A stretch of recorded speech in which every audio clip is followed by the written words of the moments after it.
लागला ना ठसका? तुला किती वेळा सांगितलं की जेवताना पाणी नाही प्यायचं? हा, माझं मेलीचं ऐकते कोण? मी म्हातारी झाली ना आता. करा तुमच्या मनानं जे वाटेन ते.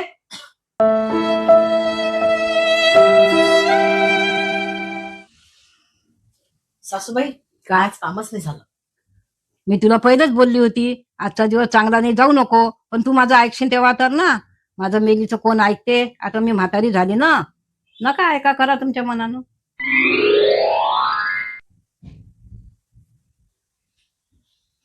का ग, तुला म्हटलं ना आज शिवायचं नाही म्हणून, तरी बसली शिवत? नाही दिवस पाहत नाही मावस पाहत काही नाही, काही बसते शिवतच आपली. माझं मेलीचं ऐकतच नाही. पण माझ्या म्हातारीचं ऐकीन कोण? म्हातारी झाली ना मी आता. नका ऐका, करा तुमच्या मनानं.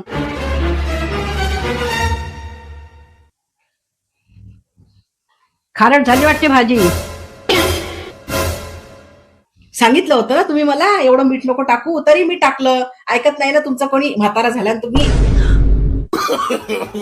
माझं मेलीचं कोण ऐकते? मी म्हातारी झाली ना. करा तुमच्या मनानं जे वाटेल ते. का ग, 2 घंटे झाले तू ते मोबाईल मध्ये पाहत आहे. घराचे काम कोण करेल? काय आहे असं त्या मोबाईल मध्ये? टेन्शन आहे ना खोपडी, टेन्शन. कशाचं टेन्शन आहे तुला एवढं? मला माझ्या मुलांचं टेन्शन आहे, त्यांच्या अभ्यासाचं टेन्शन आहे, त्यांच्या जेवणाचं टेन्शन आहे, त्यांच्या नोकरीचं टेन्शन आहे, त्यांच्या शिक्षणाचं टेन्शन आहे. म्हणून मी मोबाईल बघते. मग त्या मोबाईल मध्ये काही समजते का तुला तुझ्या टेन्शनवरचा उपाय काही? मी सतत त्या फेसबुकला विचारते, युट्यूबला विचारते, इंस्टाग्रामला विचारते, चॅट जीपीटीला विचारते की याच्यावर काय उपाय आहे, काय सोल्युशन आहे म्हणून. सासूबाई तुम्ही 3 घंटे झाले मोबाईल बघताय. अगं माझ्या खोपडीमध्ये टेन्शन आहे, टेन्शन म्हणून बघते. टेन्शन आहे तुम्हाला? अगं आता मी म्हातारी झाली, मला कोण खाऊ पिऊ घालल? माझा औषध पाण्याचा खर्च कोण करीन? हा, तर याच्यात काही त्याच्यावर उपाय सापडते काय? तर ते पाहून राहिली मी, म्हणून मोबाईल पाहते. माझ्याशी पंगा घेतला तू? लक्षात ठेव फक्त आता मला काहीतरी काय झालं. आई तुम्ही सोडा मला फक्त. अगं काय झालं सांग पहिले. अरे आई तुम्ही तर आज तुम्ही एकाने मी सोडत. तुम्ही पाहता गंमत. आता ना माझी सटकली आता. माझी शांत हो, सांग काय झालं. अरे मला ती ललिता काय म्हणते माहितीये का? ही साडी म्हणते तू मागच्या वेळेस घातली होती म्हणते. हा, आणि ती आशा काय म्हणते माहितीये?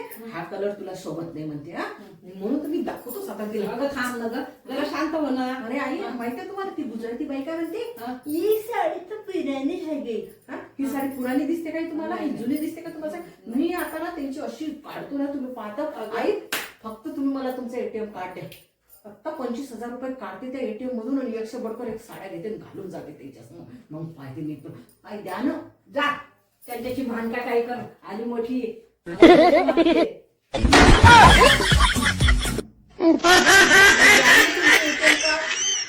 द्या ना आई तुमचं एटीएम कार्ड. मी दाखवते ना माझ्या मैत्रिणीला. द्या ना आई. No, no, no, no. Madam माझे 1500 रुपये नाही आले.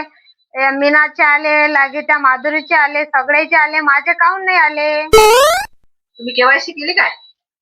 केवायसी तुमच्या व्यवस्था केली, फॉर्म तुमच्यावर भरला, असं असते का? केवायसी आमच्याजवळ केली तर पैसे देणं आमच्या हातात नाही ना बाई, सरकारच्या हातात आहे. मी फक्त फॉर्म भरायचं काम करते इथं. अहो बाई मी गरीब बाई आहो, द्यावं माय पैसे. मी खाल्ले का तुझे पैसे? सरकारले मागा ना. अहो बाई तुम्हाला पसतील नाही व बाई पैसे माये. 2 पोरी आहे व माय मले. कसं सांगू हो बाई तुले, मी तुझे पैसे नाही दिले हो बाई, तुझे पैसे नाही घेतले. मी कुठून देऊ तुझे पैसे? सरकारले मागा ना. अहो बाई देऊन द्यावं माय, पसतील नाही माय पैसे गरीबाचे.